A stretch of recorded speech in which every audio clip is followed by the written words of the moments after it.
I was standing by the roadside, savoring some skewers with great enjoyment. At the same time, just as expected, I saw my girlfriend Elizabeth show up in Nicholas's WeChat moments. The caption read, "The food you make is the best cure in the world." After being stood up by Elizabeth so many times, my heart had long since gone numb. I was even thinking that I should just break up already and let the two of them be together. Chapter 01. I bit into a piece of beef tendon, watching the name, Elizabeth, flash on my phone screen, feeling only that it was slowing down my skewer eating pace. I was about to ignore it when my palm accidentally brushed the screen and answered the call. Left with no choice, I picked up, annoyed. "What is it?" Elizabeth's voice sounded completely natural, without the slightest hint of anything wrong. "There's something going on at the company. Sorry, I can't spend time with you again today. I'll make it up to you another day." I finished the last bite of beef tendon and picked up a grilled mushroom skewer. "Oh, okay, got it. It's fine." She sounded a little puzzled. "Where are you?" I glanced around. The place was loud and crowded, definitely not the kind of noise you'd hear at Swan Banquet. Oh, I suddenly felt like having skewers. So, yeah, grilled mushrooms really do taste better this way. Why do you always decide things on your own? I had a friend reserve that place for us. If you don't go, you're wasting their effort. What am I supposed to say to them? She was clearly unhappy. Then just tell your friend the real reason you didn't go. I'm sure she'll understand. What real reason? What nonsense are you imagining now? I sighed. Is Nicholas feeling any better? Her voice dropped, and she sounded a bit guilty. How do you know? No, it's not like that. Listen to me. No need. I get it. If I don't eat the skewers now, they'll get cold. See you. I hung up. Handsome guy. Your grilled eggplant. Oh, thanks. Ah, garlic grilled eggplant, my favorite. As for why Elizabeth stood me up this time, you didn't need a brain to figure it out. On the way to Swan Banquet, I had seen a post Nicholas made. It's mealtime, but I feel awful. No appetite at all. Don't feel like eating anything. So I had the driver turn around and head straight to the food street for skewers. It had become a conditioned reflex by now. Ever since Elizabeth got familiar with Nicholas, she had always put him first. Nicholas was originally a newly hired office clerk at Elizabeth's company, a fresh graduate full of youth and energy. Her evaluation of him went from "he's unbelievably stupid, sometimes I really want to fire him," to "he's actually pretty hardworking, and his life isn't easy." I knew right then that she had developed feelings, and at some point, no idea when, it started. Whenever Nicholas ran into trouble in his personal life, Elizabeth would be the first to step in and help. I watched it all happen, powerless and helpless. It wasn't like we never argued. We did, plenty of times. But every answer she gave was always so light and dismissive. "He's just a student who just graduated and doesn't really have friends here. I'm just caring about an employee. Anniversaries aren't that important anyway. If you really care, I can make it up to you later." But he had stomach pain, so I had to take care of him. You've had stomach pain before too. You should understand how uncomfortable that is. Right? You only twisted your ankle, but he had a fever. You do know which is more serious, don't you? So I became immune. I stopped caring. Being stood up was nothing, among all those things. It barely even counted as a big deal. Chapter 02. When I got up the next morning, I actually saw Elizabeth in the living room. That was pretty rare. In the past, whenever this happened, she would usually leave straight from Nicholas's place. She didn't show any particular reaction when she saw me and said casually, "I got back too late last night, so I slept in the guest room." I responded with a simple, She paused, then added, "You got up kind of late too. Guess there wasn't time to make breakfast." I replied flatly, "I'll eat on the way." She smiled. "That's a shame. I kind of miss those light breakfasts you used to make." My hand rested on the bathroom door handle. "What's there to miss? Didn't you already have breakfast?" After saying that, I closed the door. I used to get up early every day to cook for her. But ever since Nicholas forced his way into our lives, she gradually stopped eating breakfast at home. After getting dressed, I was about to head out when I looked up and saw her standing there. Her expression complicated. "I've been pretty busy lately, so I haven't had breakfast at home. From now on, I'll try to eat at home more often." I smiled. "No need. I want to sleep a little longer." That extra half hour of sleep today made me feel completely refreshed. She looked at me, hesitating as if she wanted to say something. Just as I reached the door, she finally rushed over and grabbed my hand. I looked at her. She pressed her lips together. "Yesterday, I only found out later about the post Nicholas made. He didn't have any bad intentions. Nothing happened between us, don't misunderstand." Even knowing that Nicholas had posted that update, she still defended him. In the past, whenever I showed even the slightest dissatisfaction with Nicholas's behavior, she would frown and say I was being unreasonable or narrow-minded. If I argued back, she'd get impatient and accuse me of having dirty thoughts, insisting that she and Nicholas were just pure friends, nothing improper at all. I smiled faintly. I was already used to her taking Nicholas's side. Seeing that I didn't react, she continued, I know you were upset that I stood you up yesterday, but Nicholas suddenly got sick and wasn't feeling well. You know he's all alone here with no family or friends. I pulled my hand free and said calmly, I know, I understand. Can I go now? If I stay any longer, I'll be late for work. She pressed down on the door handle again, her tone growing irritated. I told you, there's really nothing between us. Why are you still sulking? And I already said I believe you. So why are you still stopping me? I'm really going to be late. I'm leaving. I didn't bother with her reaction and walked out directly. Chapter 03. When I got home in the evening, I headed straight for the bedroom, grabbed some clothes, and got ready to take a shower. As I passed by the study, I heard Elizabeth's voice coming from inside. Send it to me. I'll help you do it. It's fine. This isn't much work. I can finish it quickly myself. Haha. Alright, I'll treat you to a meal sometime then. I knew it. Elizabeth was helping Nicholas with his work again. Once before, I had asked her to help me grade my students' exam papers. She dragged it out for 2 days, and when I finally asked about it, she snapped impatiently on the spot. Can't I relax and have some fun on the weekend? Your own stuff is your responsibility. Helping you is a favor, not an obligation. In the end, I stayed up late working overtime to finish it myself, but after Nicholas joined her company, there were many things he didn't know how to do, and she lowered herself to personally help him handle everything. When I asked her about it, she said, it's normal for someone who just entered society to not know a lot. Weren't you the same when you first started teaching? Thinking of the exam papers, I had a huge fight with her. In the end, she said coldly, at least helping Nicholas is for my company. What exactly do I get out of helping you? That Cold War lasted a long time, but clearly, I hadn't drained the water from my brain, because I still forgave her after a half-hearted apology. After showering, I went back to the bedroom and started watching a TV show on my tablet. A while later, the bedroom door opened. I looked up. Elizabeth climbed onto the bed with a somewhat helpless smile and hugged me. You're home and didn't even call me, just went off to entertain yourself. Your wife just finished working and is really hungry. Why don't you ask Nicholas to cook for you? Her body stiffened, and her expression darkened. Why do you have to drag Nicholas into everything? Can you stop thinking so dirty? I put down the tablet. No, not really. You helped him with work for so long, him cooking for you would just be returning the favor. Right, paying back the debt. She froze. You heard that? Then she frowned. I already said Nicholas just entered society. It's normal for me to help him. Right, and this is for the company too. Only if the work is done well can the company grow. You have a share in the company too. To put it another way, only if the company makes money can I give us a good life. Why can't you understand that? She did remember that I had invested my parents' inheritance into the company. But when I asked her to fire Nicholas, she said, I'm the boss. Are you the boss? I replied calmly, I really don't understand. All I know is that if our school had a teacher who'd been there for over half a year and still couldn't handle basic teaching, they would have been fired long ago. Elizabeth let out a long sigh. Fine.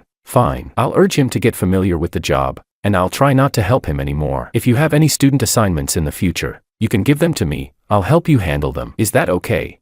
Anyway, I'm hungry now. Husband, go make me a late-night snack. We haven't eaten together in a long time. She coaxed me ingratiatingly. Clearly, she still remembered that incident from before. No need. You were right back then. Everyone should handle their own things. Besides, I already ate outside before coming home. Order takeout yourself. Her face went cold instantly. After 2 seconds of silence, she turned around and slammed the door as she left. Chapter 04. After that day, Elizabeth and I slipped back into a Cold War. But unlike before, when every Cold War left me anxious, distracted, and unable to focus on anything, I was ridiculously happy these past few days on my own. And unlike before, I definitely didn't swallow my pride and beg her to make up the very next day. However, at 9 o'clock one night a week later, her best friend Roxana called me. The message was brief. Ezekiel, come to the bar near the company. Elizabeth.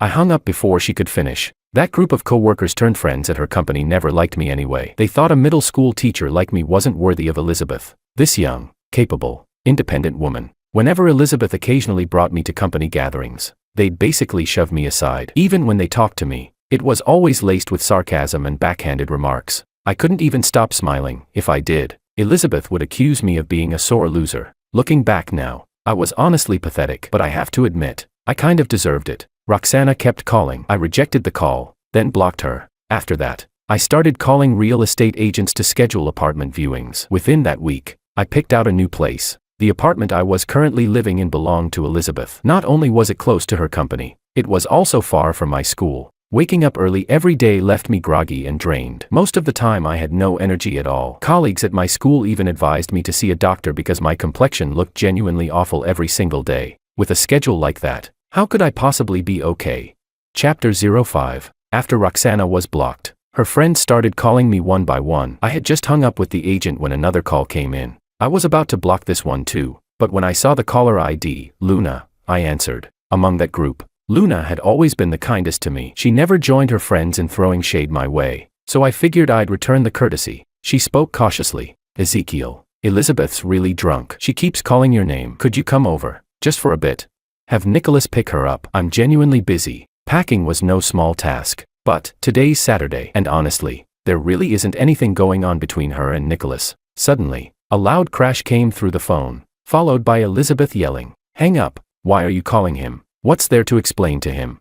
Not wanting to put Luna in an awkward position, I hung up first. After finishing packing, I collapsed onto the sofa and casually scrolled through WeChat moments. Sure enough, Nicholas didn't disappoint. He'd posted an update. Feel bad for someone drunk like this and her boyfriend doesn't care. Guess I'll have to step up as a lowly employee. The attached photo was Elizabeth asleep. I felt strangely calm. After putting my phone down, I even had the random urge to give the post a like. But packing had exhausted me. When I lazily picked up my phone again a bit later, I couldn't find that post no matter how much I refreshed. At that moment, I heard the sound of a key turning outside the door. When the door opened, Elizabeth, who was supposed to be dead drunk, stood in front of me with a dark, icy expression. Chapter 06. Ezekiel, you're really something. Are you determined to keep being this stubborn with me?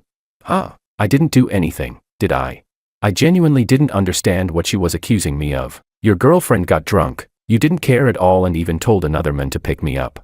In the past, whenever we fought, you'd come looking for me the very next day. This time it's been a whole week, and you haven't sent me a single message.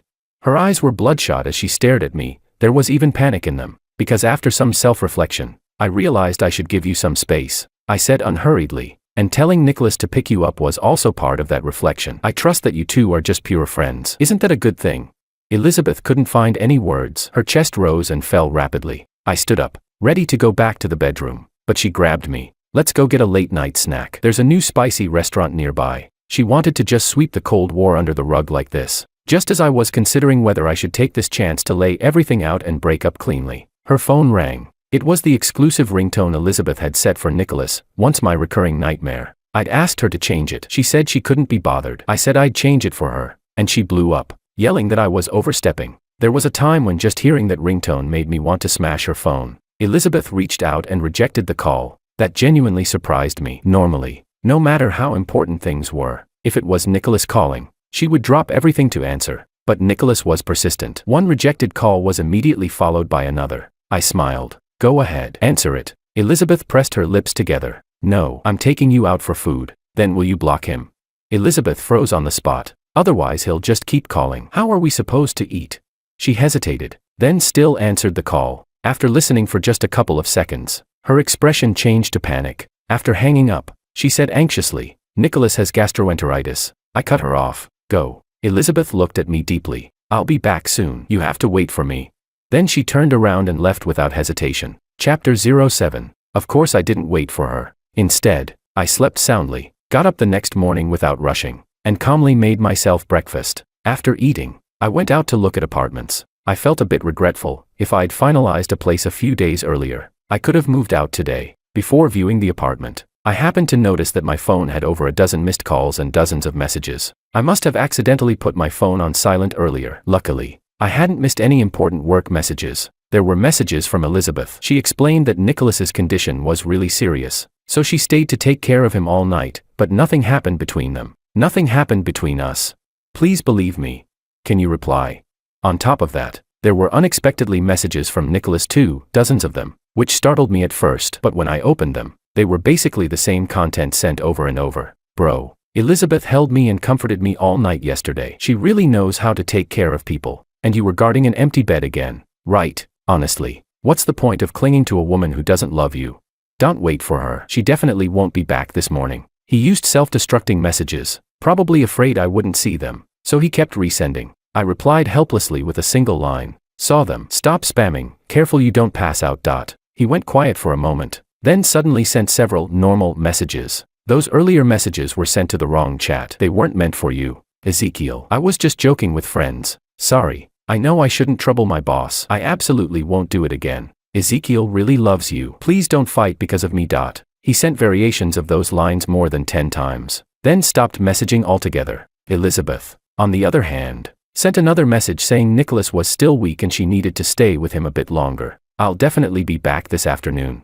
I blocked her. Chapter 08. Even though I'd run into something unlucky, the apartment viewing went incredibly smoothly. We signed the contract quickly, and the landlord handed me the keys on the spot. Turns out she was also the owner of a moving company. When she heard I was relocating, she directly called in one of her company's moving trucks and even gave me a discount, carrying the luggage I'd already packed. I left the apartment I'd lived in for years without a shred of nostalgia. Not long after I finished cleaning and organizing the new place, I received a flood of messages from unfamiliar numbers. Ezekiel, you moved out. Didn't I tell you to wait for me to come back? Please, calm down first and just listen to me, okay? I swear I'll keep my distance from Nicholas from now on. I'll transfer him to another department and stop having him work by my side. Please believe me one more time, please. After reading a few, I blocked that number as well. Chapter 09. However, when I got off work on Monday, I saw Elizabeth waiting at the school gate. The good mood I'd managed to keep for 2 whole days vanished instantly. Dark circles hung under her eyes, and she looked utterly worn out. The moment she saw me, she rushed over and grabbed my hand. I know I was wrong, Ezekiel. That night Nicholas was on an 4-drip all night and still very weak in the morning, so I stayed a bit longer to observe him. There really is nothing between us. I already told him, once his sick leave ends, he'll move to another department and won't be my assistant anymore. So could you give me another chance? She looked at me pitifully, not wanting to draw attention. I led her to a quieter corner. I looked at her and said calmly, when you were taking care of him, did you notice that he was on his phone? Elizabeth froze for a moment, then said, oh, that. I asked him to explain things to you. He said you only replied with that one message, so you were probably angry. Ezekiel, he might have crossed a line a bit, but he really didn't have any bad intentions. What kind of explanation needs to use self-destructing messages? She didn't look surprised, just smiled helplessly. He explained that too, said he was playing around with that feature out of boredom with friends and accidentally sent it to you. He's just a scatterbrained kid. The messages were unrecoverable and left no trace. I hadn't even had time to take screenshots, of course. I had no evidence to show Elizabeth. She looked at me pleadingly. So, Ezekiel, husband, could you give me another chance? I swear to God, I have absolutely no other intentions toward Nicholas. I stared at her steadily. Do you know what was in those self-destructing messages he sent? I repeated every single message Nicholas had sent to me. Elizabeth first looked incredulous, then turned awkward. Ezekiel, I know you don't like him. I really will keep my distance from him from now on. I can do that. So, she paused, then lowered her voice. Please don't say those things anymore. She didn't believe me. She thought I was slandering Nicholas out of jealousy. I took 2 steps back, my mind completely calm. Maybe deep down I still had a trace of affection left for her, but her words erased even that last bit. Elizabeth, there's something I've been meaning to say for a long time. I'll say it now. Elizabeth stiffened, panic flashing across her face. Don't say it. Your company has already stabilized, so at this point, it shouldn't be a problem if I withdraw my investment. Her eyes filled with even more panic. Why would you suddenly pull out? You said your money would always stay with me. Husband, I won't ask for more than what's fair. I just hope you'll give me a reasonable price. And then, husband, don't say it. I know you've been upset lately. I'll buy you. We're breaking up. I interrupted. Chapter 10. After that, Elizabeth came to my school every single day looking for me. I ignored her every time. When she tried to follow me back to my new place, I told her I'd call the police. Only then did she stop, standing there watching me walk into the subway station. But my place wasn't some secret base, so it didn't take long for her to find my new address anyway. Seeing her in my residential compound after work genuinely startled me. Her eyes were bloodshot, her hair a mess. She looked even worse than the last time I'd seen her at the school gate. Ezekiel, I don't want to break up. She rushed over and hugged me tightly. We were so in love before. How did things end up like this?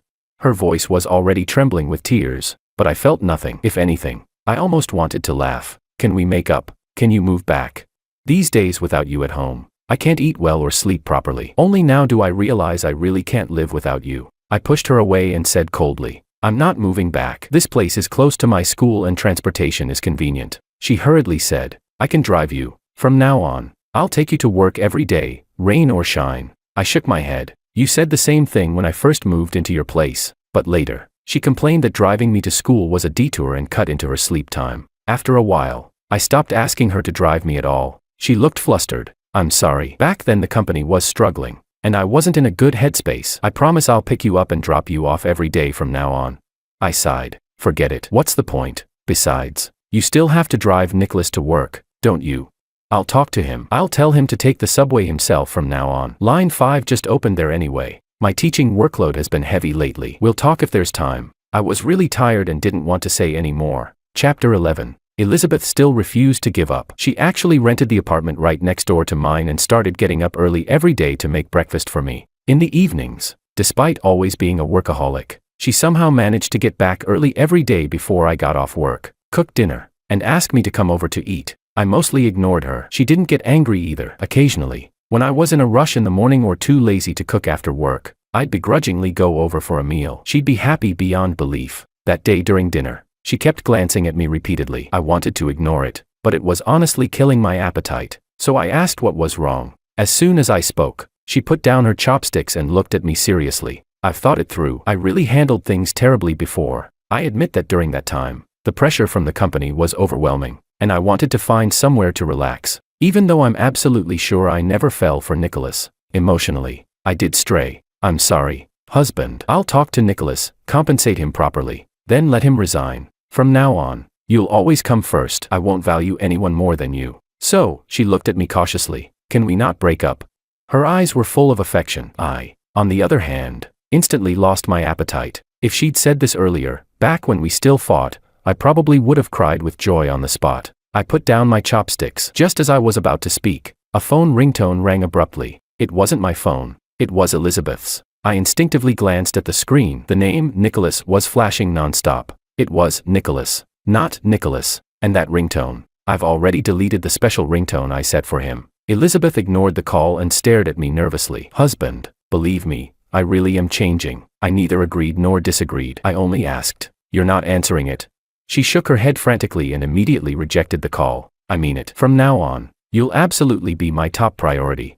Then answer it first, I said indifferently. Only after that are you qualified to talk about from now on. She stared at me blankly, then clenched her teeth. Okay, I'll make things clear with him right now. Chapter 12. Elizabeth failed to make things clear with Nicholas because he broke down crying on the phone, saying he was going to kill himself. She spoke incoherently, saying that a human life was at stake, but that she would definitely explain everything to Nicholas and asked me to wait for her. Naturally, I didn't stop her, nor did I suggest calling the police to handle it. She gave me one last worried look, then walked out without looking back. I returned to my own apartment, and soon after received a message from Nicholas. Old man. She still came to me. Go ahead and be mad. Serve you right if you're furious to death. Nicholas had been quiet as a mouse these past few days. I'd known he wouldn't behave himself for long. Sure enough, he'd been holding back something big for exactly this moment. What he didn't know was that I deliberately never blocked him, precisely because I was waiting for this. Before going to bed that night, he sent several more messages. She slept with me. Why aren't you talking? Smashing walls and throwing things in rage. Bro, I didn't want to send this before bed and ruin your rest, but I really couldn't hold it in. I know you're reading. Why not reply? Are you really that furious? The way you stubbornly refuse to admit defeat is honestly pretty ugly. Let go early. It's better for both of us. Finally, he sent a nude photo of the two of them in bed. By the way, she's really wild in bed. Bet it's been a long time since you experienced that. I shrugged at my phone. Chapter 13. When Elizabeth rushed back, she happened to see me heading out to throw away the trash. I'm sorry, husband. I broke my word again, but I've already made everything clear with him. He'll resign next Monday, and he won't appear in our lives ever again. If you're still angry, I can move out and wait until you cool down. Please don't leave. Okay. I was surprised she suddenly said that, then quickly realized she must have seen the suitcase sitting in my living room behind me. I looked at her and smiled. Never appear again. Did Nicholas promise you that? She hurriedly said. I was the one who brought it up. I told him not to disturb us anymore. Elizabeth, just for this one night, you changed clothes, and judging by your appearance, you even washed your hair and took a shower, didn't you? Her eyes flickered, because it took a lot of effort to persuade him to let go. I worked up a sweat, and I was afraid I'd smell and bother you, so I showered first. I sighed. Elizabeth, I really did love you once. She became emotional. I did too. Husband, I still love you very much now. If that's the case, then I hope you can respect the time we once loved each other. Calmly, I sent her several videos, She opened them in confusion. After just one glance, she froze in place like an ice sculpture. They were screen recordings of the photos and messages he'd sent me the night before. I'd started recording my screen the moment his messages came in. Elizabeth's eyes went hollow and despairing. She slowly crouched down, covering her face with one hand, choking as she said, He said he wanted to have what he once had. As long as I satisfied him this one time, he'd disappear from my life forever. Ezekiel, you're not going to forgive me anymore, are you? I answered with an unrelated sentence. Think carefully about the shares. Chapter 14. In the end, Elizabeth bought out my shares at a very generous price. Nicholas was not present that day, most likely because Elizabeth had strictly forbidden him from showing up. I'm the one who wronged you, Ezekiel, she said. She looked haggard and exhausted. The neighborhood you're living in now has a great location. You don't need to move again. I'll be the one to leave. Naturally, I wasn't planning to move anyway. I'd packed my luggage that day because I had already resigned from my teaching job and planned to take a break and travel around for a while. And just as she said, that neighborhood was in a great location. Even without commuting to work, it was still very convenient to live there. Before we parted, she hugged me tightly. I'm sorry. I'm so sorry.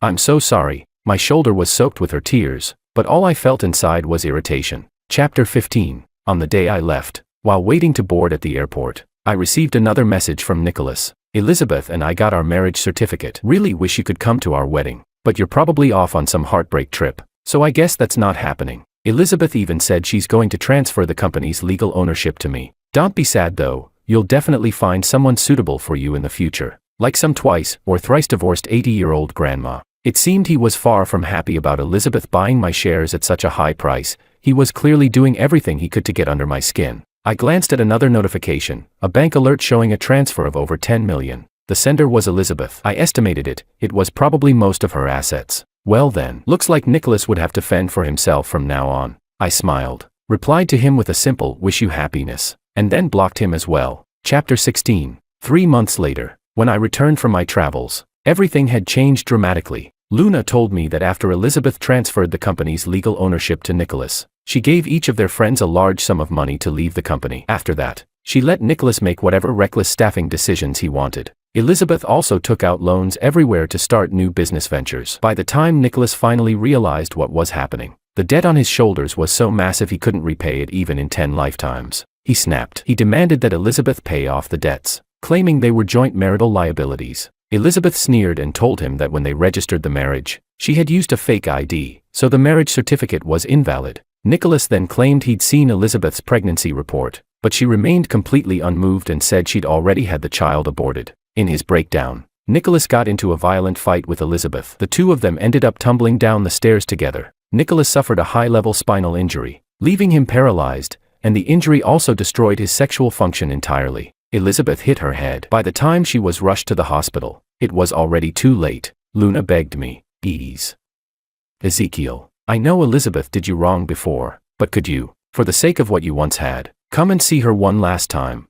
Thinking about the money sitting in my bank account, I agreed. On the day of Elizabeth's funeral, I went. Unlike me, she was an orphan, so the funeral arrangements were handled by that group of friends. As scenes from our past together replayed in my mind, I felt utterly calm, as if those memories belonged to someone else. Looking at the photo in the black frame, I felt like I was staring at a stranger. I realized that whether it was love or hatred, I no longer felt even the slightest emotion toward Elizabeth. After lining up to offer incense and bow, I quietly left the funeral. Goodbye, Elizabeth.